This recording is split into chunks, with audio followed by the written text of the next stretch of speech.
And we are back with the third segment of the GSMC Basketball Podcast, brought to you by the GSMC Sports Network.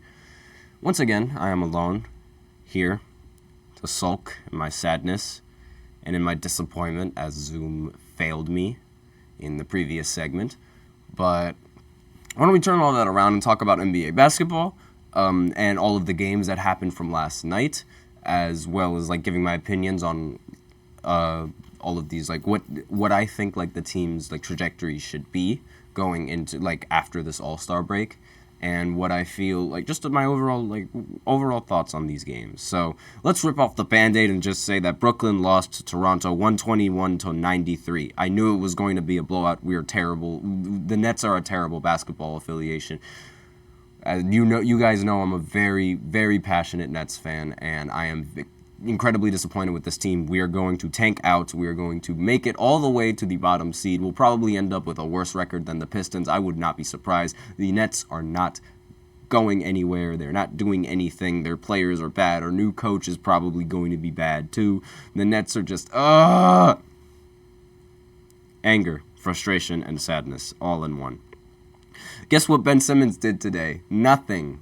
He got 2 points. That's fantastic. He wanted to be in the starting lineup. He got to be in the starting lineup. He puts up 2 points, 4 assists, and 4 rebounds. Yes, that's fantastic. Perfect reason why he should be in the starting lineup. He actually said in a post-game conference that I feel like I would be more valuable in the starting lineup. Really? 2, 4, and 4? That's valuable to you? You could do that coming off the bench? Infuriates me. He infuriates me every second of the day. Obviously, there's not really much to say about this game. The Raptors just completely owned the Nets. I mean, the Nets aren't going anywhere. Neither are the Raptors, really. I mean, the Raptors are 12th in the Eastern Conference. So the fact that we lost, the Nets lost to a team that's directly below them. So they're pretty neck and neck, but at the same time, they're both not going to end up doing anything, and they're not making the play-in. I just wanted to rip that Band-Aid off right now because this team infuriates me. Let's go to a team that doesn't infuriate me, however, the New York Knicks, and going up against the 76ers. The Knicks beat the Sixers 110-96, so obviously huge win for the Knicks there, especially since they didn't have a lot of their they still don't have a lot of their players. They don't have Julius Randle in the rotation. They don't have OG Anunoby in the rotation. But the rest of the players that they do have played really well in this game. So I'm just looking at the box scores right now. Bojan, who they recently just got in a trade, dropped 22 points in 24 minutes. Very, very impressive. He's proven to be a very worthy asset for the New York Knicks. And so far, it's looking like they made a very great trade in trying to get him. Josh Hart played 44 minutes in this game and got 18 points and 12 rebounds. That is a guy that plays with a lot of passion and a lot of heart. See what I did there? But regardless, he's one of those players that you want to have on your team, regardless of any team. He fits any role. He will hustle for you. He will go and he would play defense for you. He'll shoot the ball really well for you. He's a very versatile player, and he's sort of has the same.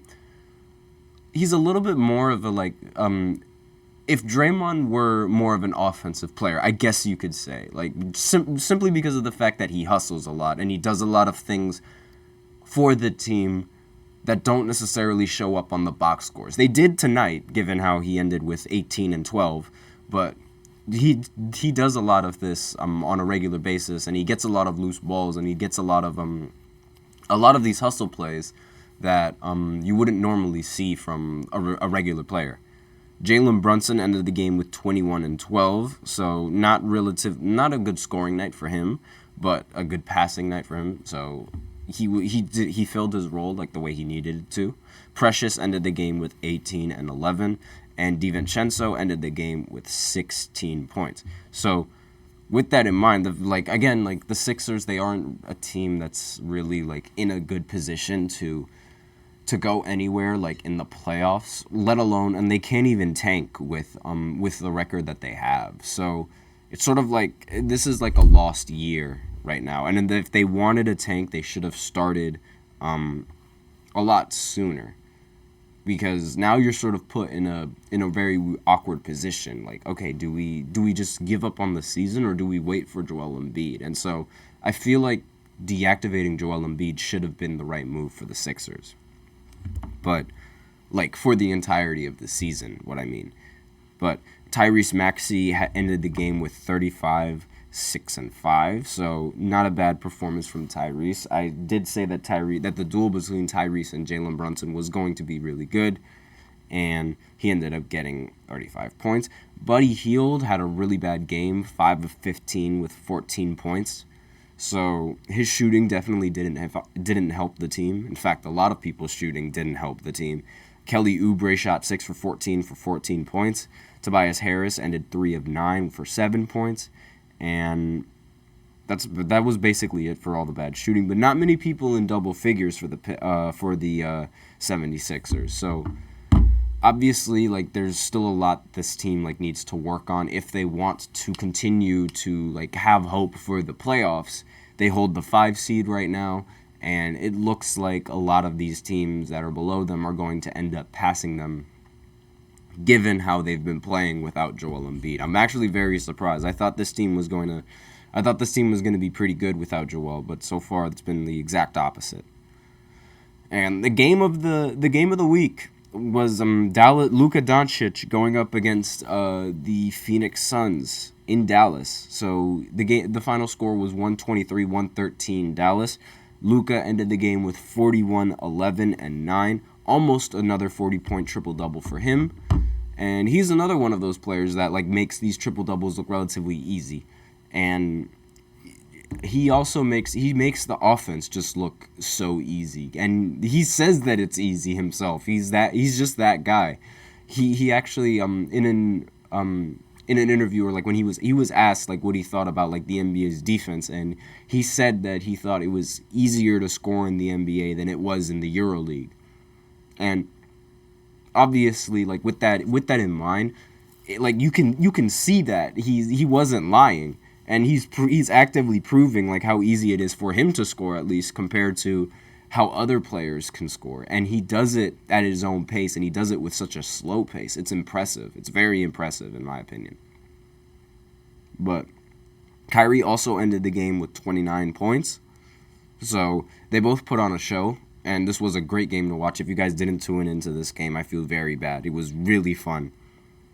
And Kyrie ended up going on like a stretch where he scored 8 straight points off of 2 pull-up threes. And like, if that's not NBA, if you don't like that, then you don't like NBA basketball, as they would say.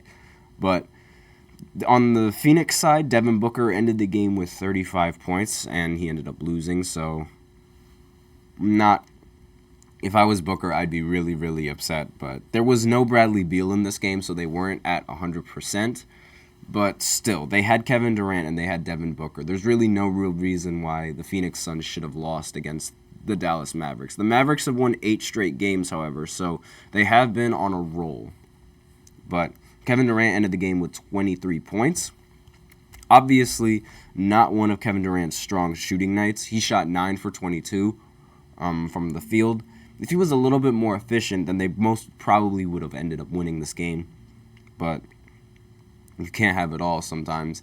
And where does Phoenix go? I mean, they're obviously going to make the playoffs. If they match up against Dallas, however, I feel like that series is going to end up going to 7 games, assuming Kyrie plays the entirety of that series. But that series would probably be one of the more competitive series going into the playoffs. I mean, probably the most competitive first-round series going into the playoffs. Unless it's like Denver against the Clippers again, because then that would probably be the most viewed first-round series. But regardless of that, the Mavericks are on a roll, 33-23. They both have the same record as Phoenix. So right now it's just a matter of matchups and to see like which team they would want to, whether they'd want to face each other or whether they'd want to face a different team. But with this win and beating them, the Suns are now in the play-in spot. They hold the 7th seed.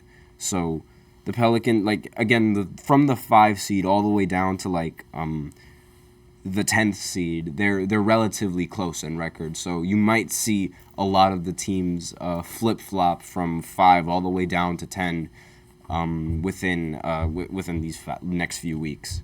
But another game that ended up happening, the Lakers going up against the Golden State Warriors. I said that the Warriors were going to blow out the Lakers because the Lakers didn't have LeBron. I was right yet again. 128-110. Steph Curry ended the game with 32 points, 8 assists. Andrew Wiggins ended the game with 20 points. And Klay Thompson is back to shooting really, really bad. He ended the game with only 3 points and was 1 for 9 from the field. So maybe that was just like a really good game for him. But so far they've shown that they don't really need Klay Thompson as much as they used to, at least, if Curry's going to be performing the way that he's been performing. But the Lakers, they need LeBron. And I know that they got 2 wins against one of them against they got 2 wins without him, 2 big wins without him, and without Anthony Davis against the Boston Celtics, and I forgot which other team they played. But regardless, like this Lakers team, like, and every team that LeBron plays for, they need LeBron. And Anthony Davis, he had a great game, 27-15, 11 for 19, but it's everyone else that didn't show up in this game. D'Angelo Russell, he didn't show up in this game, 6 of 15 from the field. Austin Reeves, 7 of 11, not bad, but again, his production could have been a little bit better just because like he should have been getting a lot more shots up. And everybody else's production was exceptionally mid. Like, it was very mediocre. 3 of 8, 2 players went 3 of 8, 1 player went 3 of 6, another player went 2 for 6, and another player went 5 of 10. Mediocre. And it's like, that's not going to... They needed LeBron's production in this game. LeBron's average of 25 points per game would have made this game much closer than what it actually was, not to mention his defense playing into a factor. So it's a possibility that the Lakers could have ended up winning this game if they had LeBron. They beat Golden State previously when LeBron was in the rotation. So again, like, he sat out with a calf injury even though he was playing in the All-Star game literally almost a week ago. But again, it's an unfortunate loss for the Lakers. They didn't have their best player, so I don't really think that that's much to worry about. Given to the fact that they lost to the Warriors, and the Warriors have been on a really good run recently in a lot of their games as they surge all the way up to the 10th spot in the play-in. And the Lakers, they have a tough schedule coming up ahead, actually. The only 2 relatively easy games are the Spurs and the Wizards that they have coming up. Other than that, it's going to be Phoenix, the Clippers, the Nuggets, the Thunder, and then the Kings, and then the Bucks, and then the Timberwolves, and then the Kings again. And then they play the Warriors again. So a very tough stretch for the Lakers going into this game. They really should have come out and won this game, and LeBron really should have played this game. But obviously, like, those are just unfortunate circumstances that you can't really control.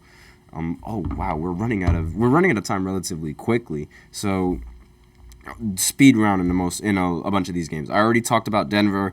OKC, they blew out the Clippers, 129-107. The Clippers, obviously, like, they recently were involved. They traded Shai Gilgeous for Paul George. Doc Rivers thought that Shai Gilgeous was going to be a star. He ended up proving him right. And Shai just recently ended up dropping... How many points did he drop? He dropped 31 again. He always drops 31 points. It's amazing. On the Clippers, on his former team. So this was a revenge game for him. The Boston Celtics beat the Chicago Bulls 129-112. The Pacers beat the Pistons 129-115. The Orlando Magic surprisingly upset the Cavs 116-109. I'm going to talk about that game just for a second. And nobody on the team played bad. Like, it was relatively even for both teams and in all the matchups. Like, nobody was like ridiculously outscoring someone, and no one was like ridiculously outplaying anyone. They were all relatively like putting up the same numbers in terms of scoring. So that's really interesting for the Orlando Magic. What other game went down? And the Pelicans, they beat the Houston Rockets in a blowout, 127-105. So those are all of the games, but we're going to go into our fourth segment where it's going to be a little bit shorter given how much time I've spent, but it's going to be about Jordan Poole and how he recently just got benched going up against the Denver Nuggets, and I'm just going to give my overall opinions on that after this short break. So I will see you then.